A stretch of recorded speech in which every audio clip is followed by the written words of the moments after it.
right. Well, so here we are today, and it's sometime in November, and I'm Melina Boswell here with Lili Montes, who is co-founder. Are you co-founder or like all founder? Yeah, co-founder. Since it's me and Ray, we're both co-founders. So yeah. All right. So, co-founder of Limon day trips, and so Lili, this is like your first.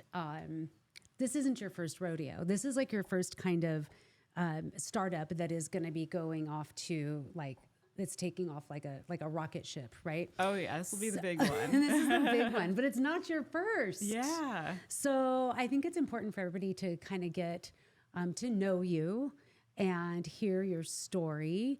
And because you're obviously, you have lots of accolades, you have letters behind your name and all these things that really matter. But most importantly, I think I want people to hear about like, who is Lili Montes? And it's Liliana Montes. Yeah, exactly. So, so would you like share, because I think probably the most impactful story is why and when you decided that entrepreneurship was for you. And did you know it was entrepreneurship, or, you just had this idea that you needed to make money?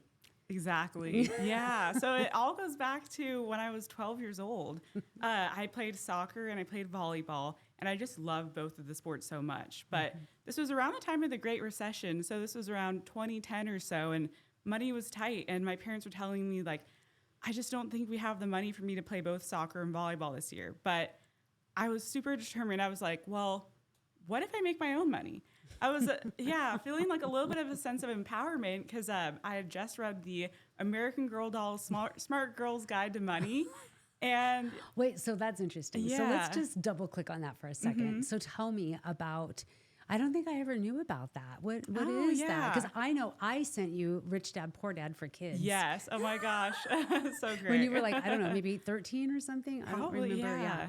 So what did the American Girl Doll Guide to Money? That's what it was called. So what was the premise of that little program? Yeah. So I'd always loved American Girl dolls growing up. I had, all the different dolls, the historical ones with their books. That was always the big incentive is like, you read all the dolls' books and you get the doll at the end. But so with this one, this was more for like, okay, you're growing out of the dolls, you're becoming a woman now, or a teen or tween or whatever You were that a tweener. is. Yeah, tween at that point. And they had a book, and it told you the different ways to make money. So there were two main ways that they explained in that book. There were goods and there were services. So yeah, I was a babysitter at the time and a math tutor. And then I thought, well, what about if I did a good this time? I have two services I've been doing, but what's something that I could do to actually sell to people? Wow. So that's really interesting because guess what? That's still a truth. That's a truth Yeah. in business that we always, talk about. We talk about it in my company. Like, are we a goods or are we services, right? Are we supply? What do we do? So, yeah. Yeah, it's definitely super interesting. Like when you boil down anything, well, it's just a good or a service, That's it. Don't overcomplicate it. That's It's what true. it, yeah, It's it true. is. That's super great. So you said, well, I've got services. Yeah. That is so funny. Okay. And you said, what about a good? Can I make something to sell? Exactly. So at that point, I was thinking, well, what is a thing? So this is kind of happening around that same time. I had just had my cell phone and my keys, and I was getting all this more freedom from babysitting and tutoring. But now I had to carry my keys and my phone, and it was just getting to be too much. I was like, why do people have to remember all these different things? Like, there's got to be an easier way.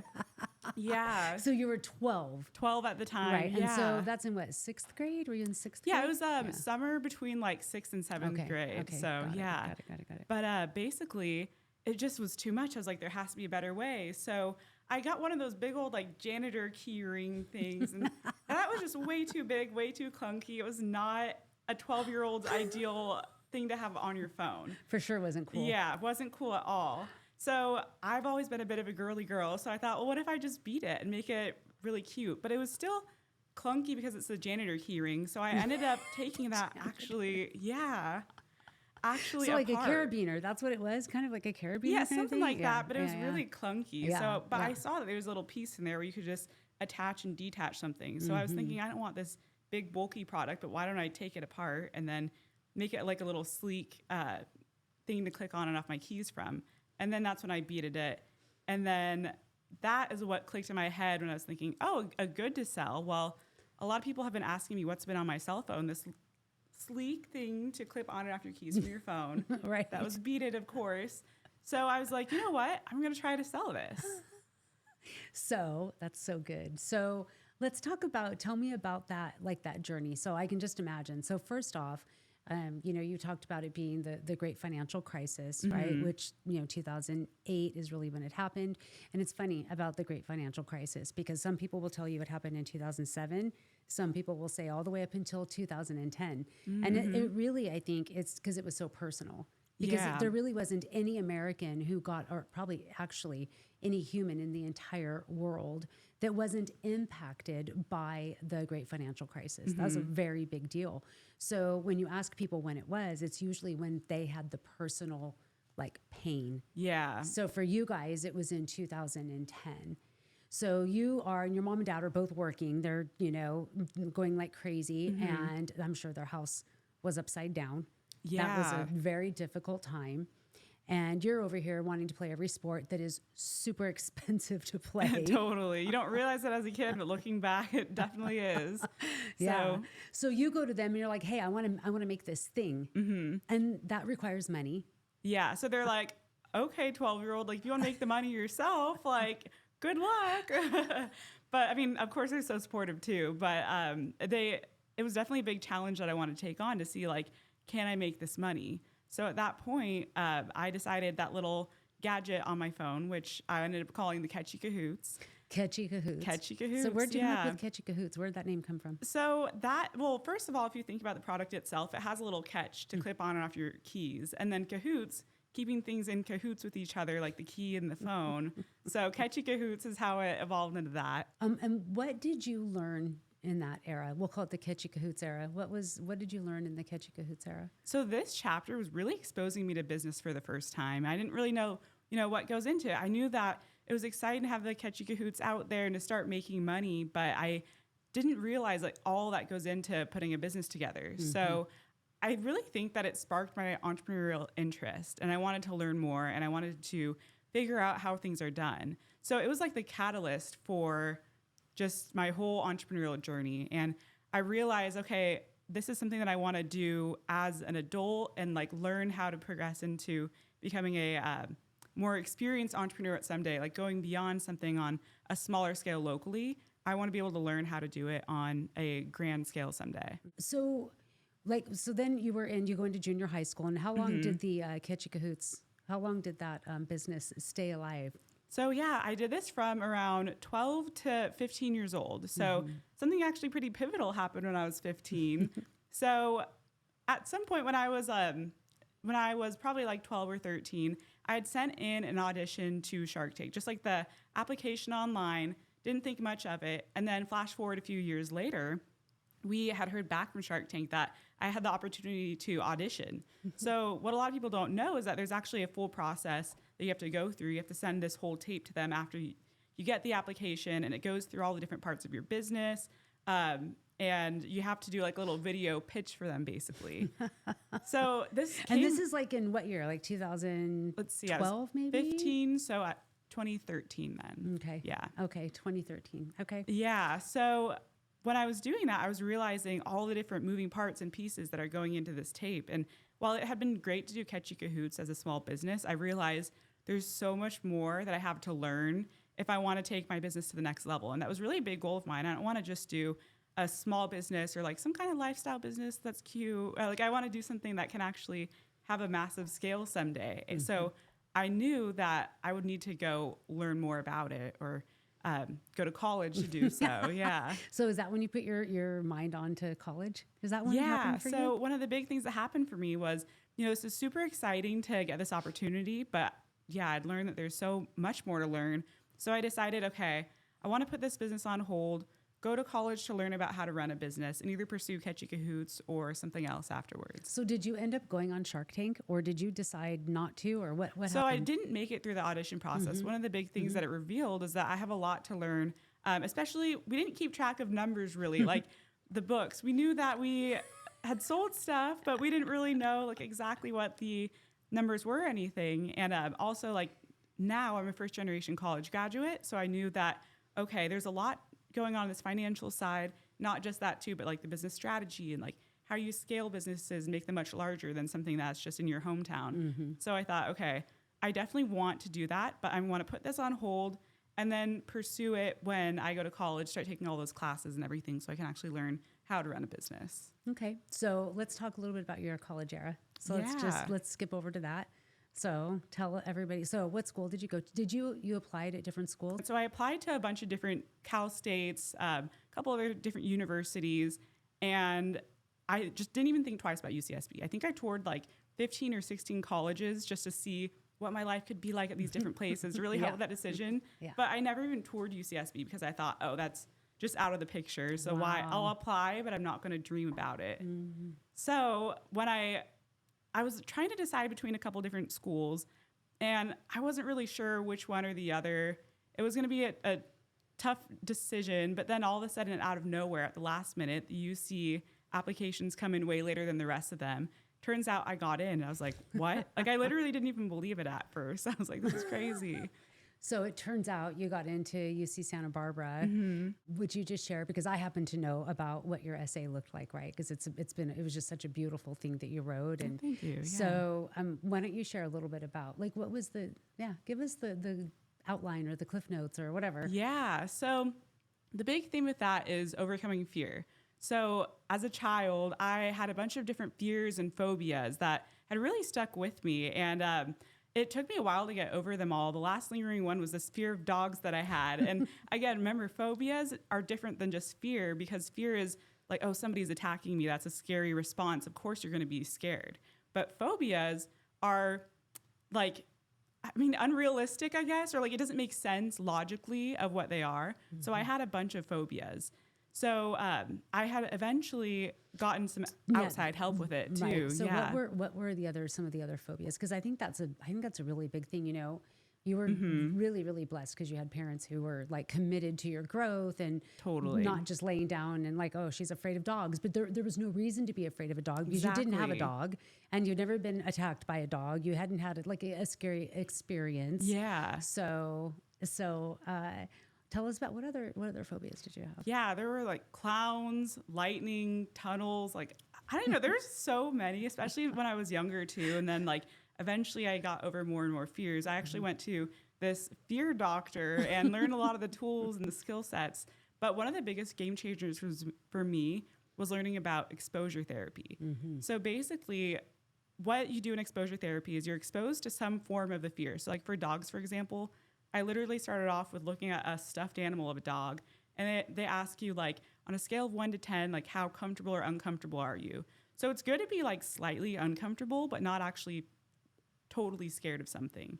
So I eventually did the exposure therapy for a couple weeks. So I started with the dog. Then it was a dog in a cage in a room. The first one was a stuffed dog. Oh yeah, stuffed dog. Yeah, so exactly. So between 1 and 10, I'm not making fun of you, obviously. Yeah, totally. You know what I mean? So where were you between 1 and 10, like of the stuffed dog? With the stuffed dog, you know, it wasn't, I think probably, I'm guessing maybe around like a 5 or 6, like kind of uncomfortable because it just is like an association with fear. But it was also like, it's a stuffed animal. Like I'm obviously comfortable enough around it.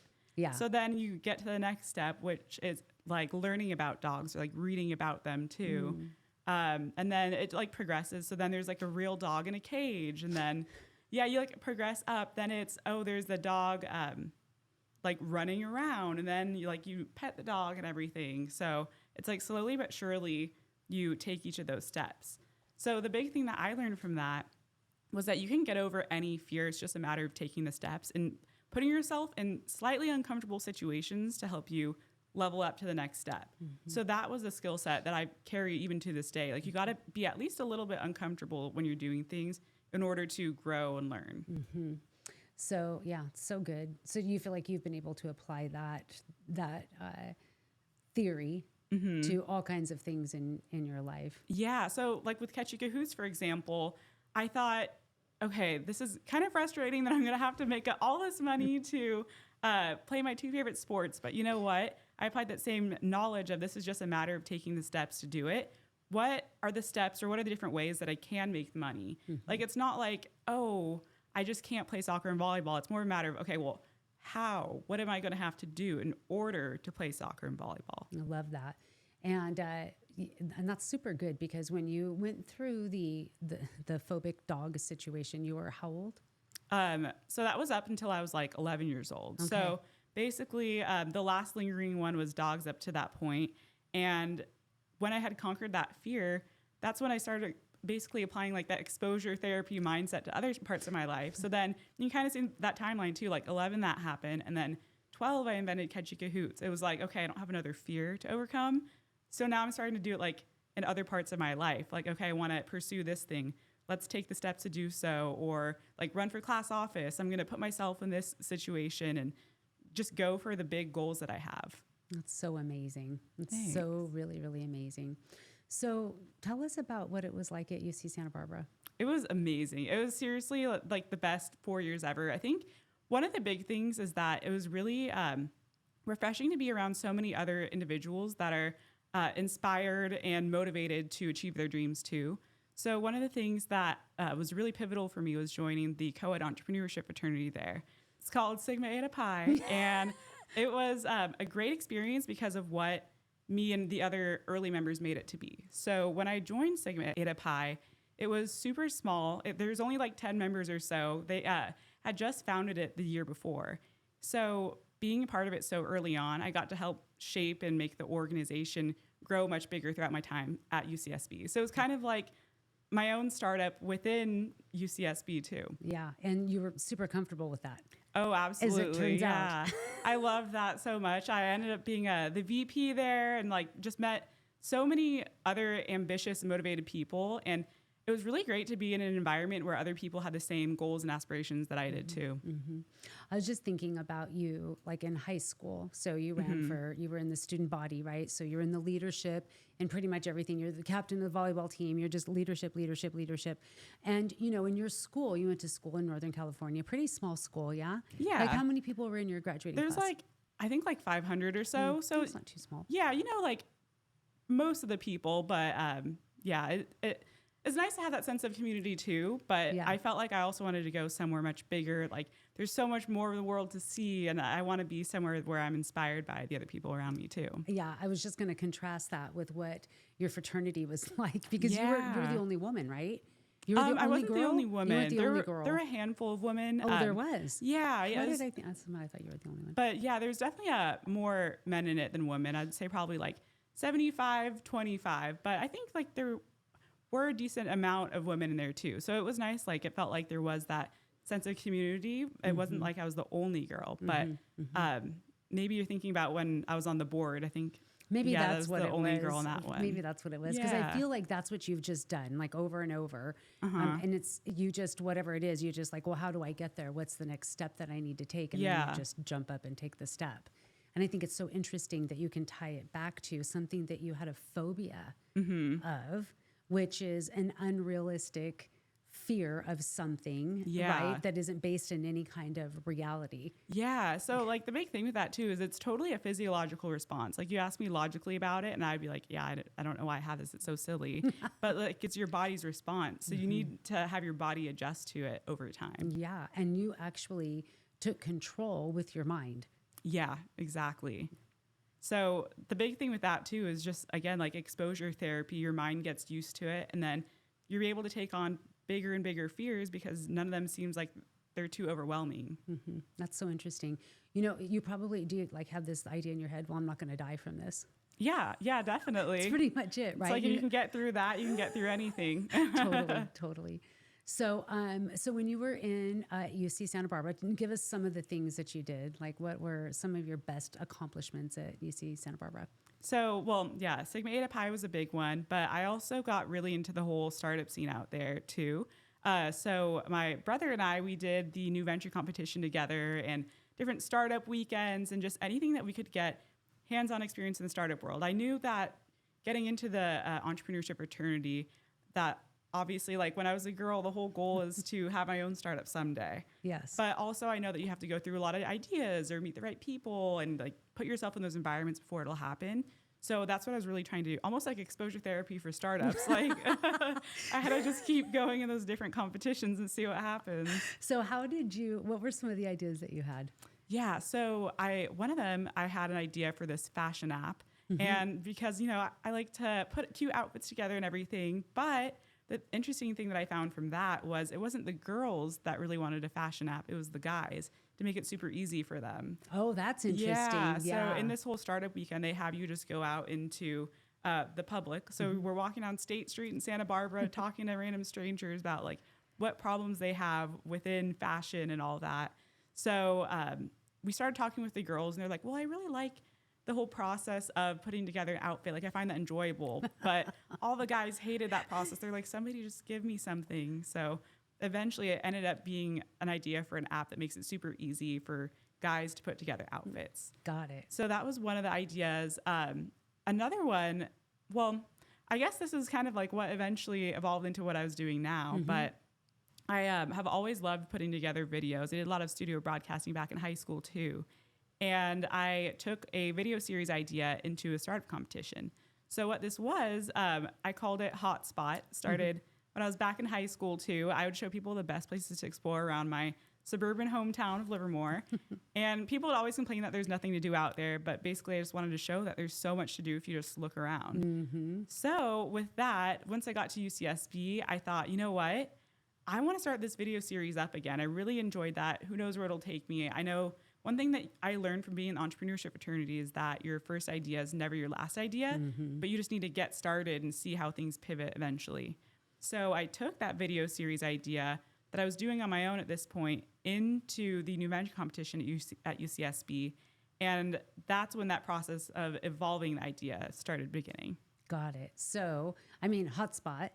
Yeah, Hotspot. I know that's a whole fun thing on its own too. Yeah, that was a really great thing. So, from Hotspot, where was your next stop, if you will, your next stop? Oh yeah. So basically, we started doing these Hotspot videos, and I also thought, well, what if there's something that I could do for the university too? I had noticed they had just started these Instagram ambassadors, and it reminded me a lot of the studio broadcasting stuff that I did back in high school. So I thought, you know what? What if I just reach out to them and see if this would be anything that they'd be interested in having me do? So I started off with like some of the day in the life content that they're already having some other ambassadors do. And then I thought, hey, would you guys want to do an explore series, like showing the best places around? Like I've done this video and this video in the past that I just shown from high school. And yeah, they thought it'd be a great idea to start doing that for UCSB too. So now at this time, I'm doing the video series with my brother, who's now my co-founder. He was going to school in Santa Barbara at the time too. And then I also start this Explore series, which is more of the short form content on Instagram stories, sharing the best places to explore in like Isla Vista or even the broader Santa Barbara area. So I was really starting to get a passion for travel and local travel, exploring these places that are right around you. I think a lot of times too, people think, oh, well, I can only travel once a year to these faraway destinations. But at this time, I really saw there's so much around you if you just look around. You don't have to go far away. Do you think that you having an open mind, like to me, what you're talking about is a mindset of problem solving. You're just always looking to solve problems. That's, I think, a lot of what you learned, right? Yeah, that was a big thing at UCSB, actually. I thought a lot of times that I got really lucky that I came up with Catchy Cahoots because I was like, oh, this is a one-time thing. I really just got to ride this out because who knows if I'll ever make one again. But yeah, that's where I was completely wrong. Yeah. When I was in the entrepreneurship fraternity, one of the big things that they emphasize is that entrepreneurs are just solving problems. Always. Yeah, exactly. So literally think through the steps of your day that you go through and find problems in all of those. And they're like, I guarantee one of those will be a problem that you could actually solve for a business once you start thinking about it. Exactly. So that was the mindset that I started to have. So I wanted to take something that I was passionate about, local travel at the time, and I wanted to start thinking about the problems that I could be solving within that. Okay. Yeah. So that really leads us up to where you are today. In the founding of Limon Day Trips. Yeah. So why don't you tell us, just share a little bit about like how you see Limon right now. What are you excited about? What's the most exciting part of Limon for you right now? Ooh, the most exciting thing, I think it's just being able to share my vision with the world here soon. We've been gearing up for this big launch, and I always really love the marketing side of it. So I'm super excited to gear up for that. And then also just helping other people to be able to explore the world around them too. That's something that I've always been passionate about. And I've taken the time and the steps to figure out, okay, how can I help people find cool places in the world around them? And a lot of times what I noticed with my peers, especially back in high school, is that, like they finally did realize there are some cool places to explore. They just didn't really know how to do that on their own or have a means to do so. So now Limon, it's giving people that opportunity to easily find places to explore in the world around them too, not just having to wait for a strike of inspiration, but actually find the inspiration on the app soon. Right. So the idea behind it is that somebody is, I think you said it really well. A lot of people wait. They maybe postpone their vacations, right? Some people can take a vacation once a year. Sometimes it's every other year is all that they can really do. So it's time off of work and then the expense and, all the things. And then also just the financial burden of traveling. And so you were saying in Livermore, small town, everybody said there's nothing to do. And you found, no, there's lots of things to do. You just need to really look around you. Yeah, and exactly. So that's really kind of the sexiest part, if you will, of Limon right now is the fact that it is something that you don't need to plan like forever ahead. It could be like on Thursday night, you could be with your friends and be like, hey, let's do something. We have Saturday and Sunday off, or we can take off Friday afternoon or whatever, right? So you want to talk a little bit about how you've, like maybe some of the pivots would have been like, maybe you give me two of the biggest pivots that you've had inside Limon, because it was first born when? The idea in 2019. 2019. So right before the world totally changed. That was the very first video idea that I had that I went into that business competition with. And then, of course, 2020, the pandemic hits. Right, which we should probably talk about that for a second, because 2020 was your last year. You were a senior. Yeah, not the ideal time that all happened, but yeah. So you ended up having to move home. Yeah. So I moved home back with my parents and everything. And shortly after I was there, both of my parents got COVID. And my dad got it so bad that he was hospitalized for a few days. And even now is still a long hauler. So we were really dealing with a lot going on right at that time. Not just the fact that, now college is done, but COVID hit right at home too.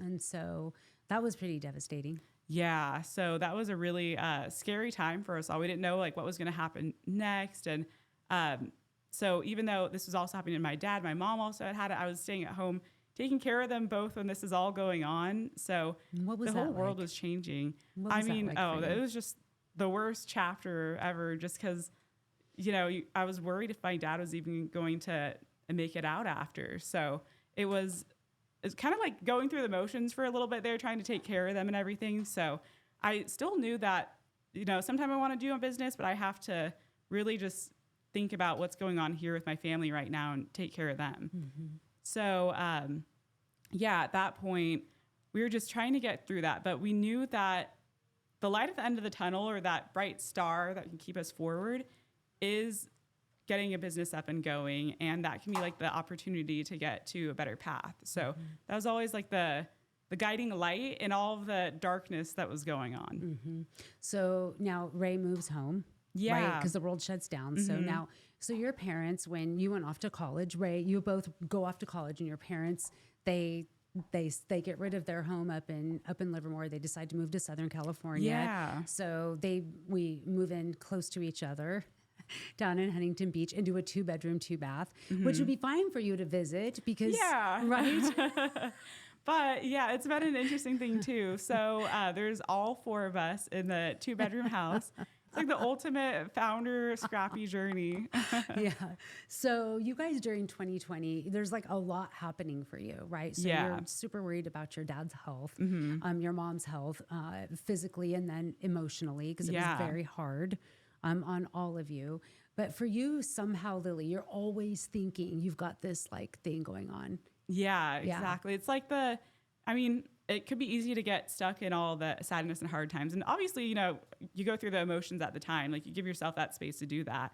But the thing that can also keep you going, or like there's a bigger purpose and a reason why, is like this is going to get us out of all this chaos, is if we can get a business up and going, like eventually work towards some sort of like financial freedom of our own, and not have to worry about how it's impacting our family. Like it gives us more options if we have a business that's up and going. Yeah. I mean, it kind of like just reconfirmed for you that you're never going to be an employee.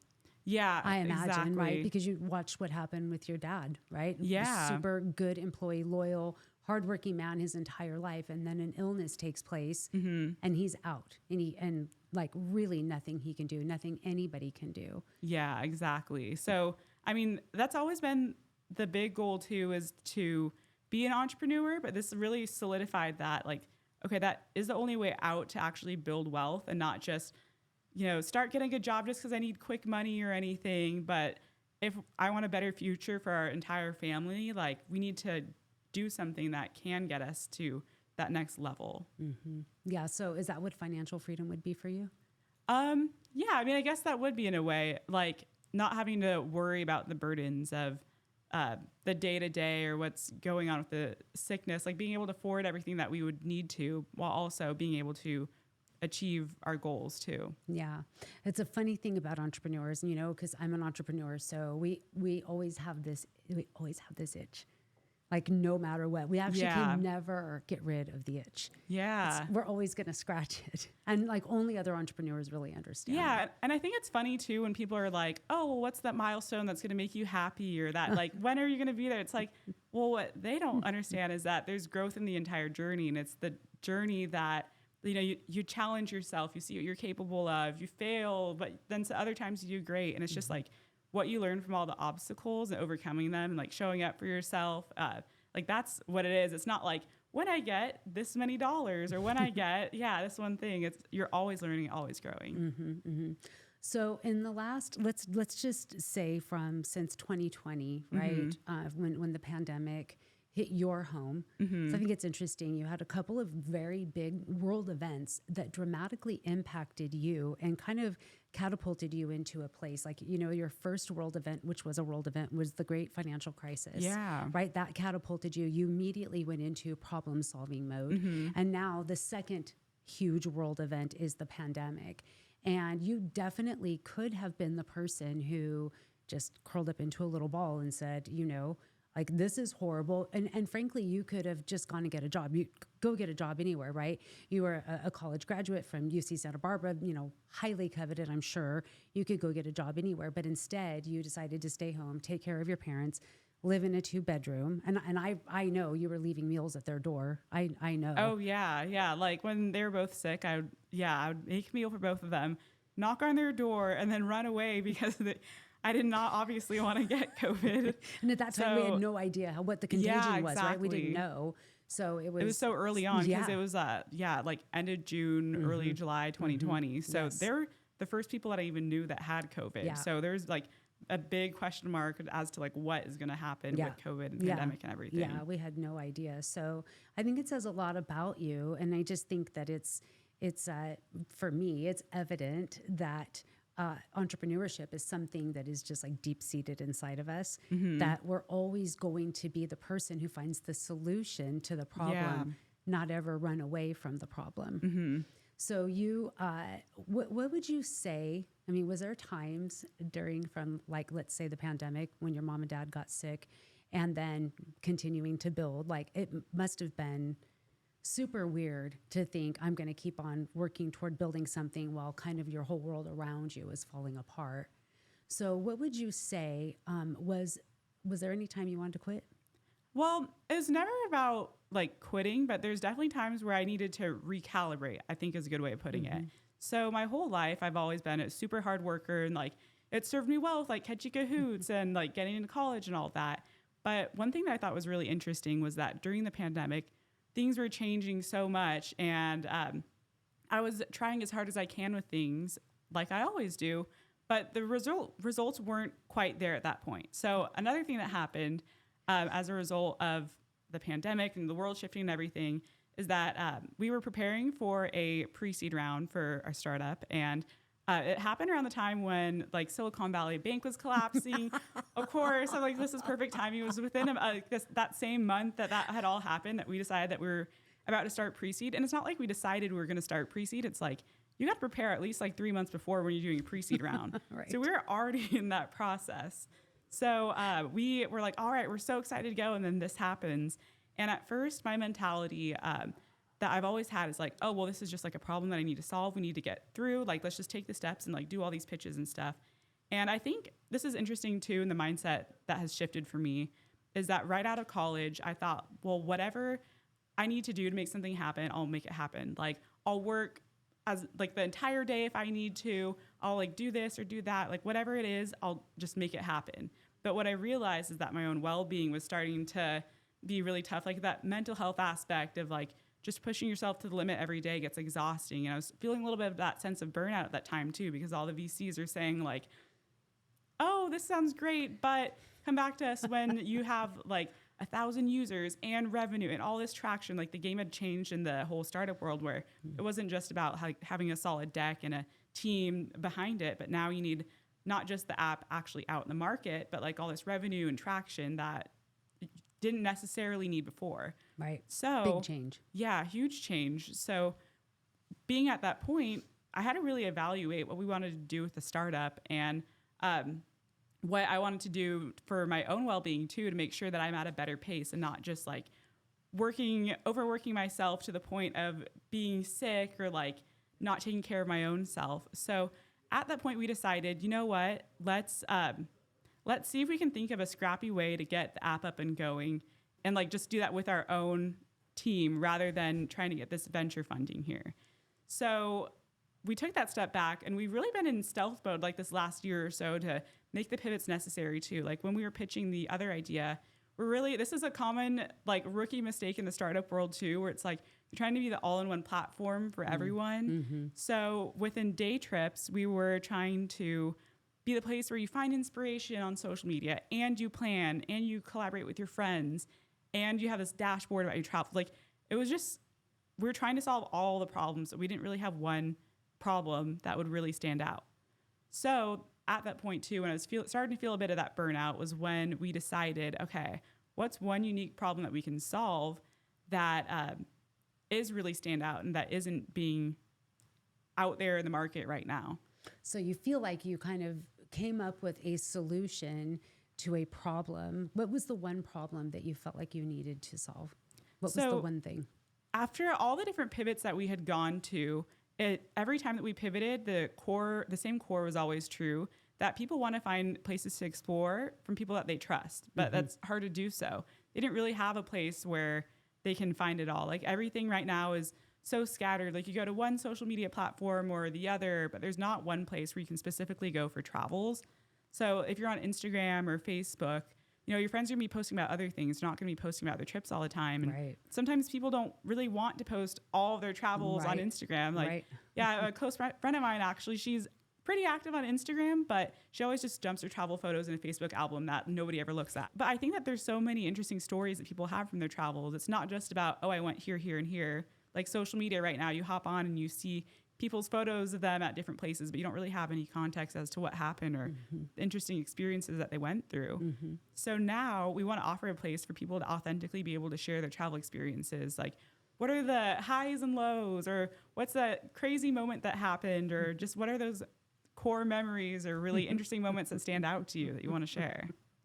That's so cool. I mean, I'm super excited by it. So, and how do people share it?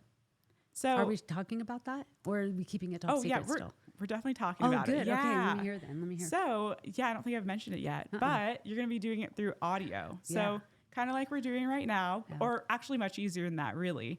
But you just pick up your phone and you talk about a photo for a couple minutes. So you upload a photo and then there's a button that you can click to do your audio. So right now there's a lot of podcasts, but there's nothing that is more about your authentic experiences in a short format. Right now, if you're doing a podcast, people are expecting it to be like an hour, even 2 hours long. But if you go on social media, there's the quick and snappy, but you don't really know what's going on. So instead, it's just like you open up the app, you upload your photo and you click a button to just talk about it.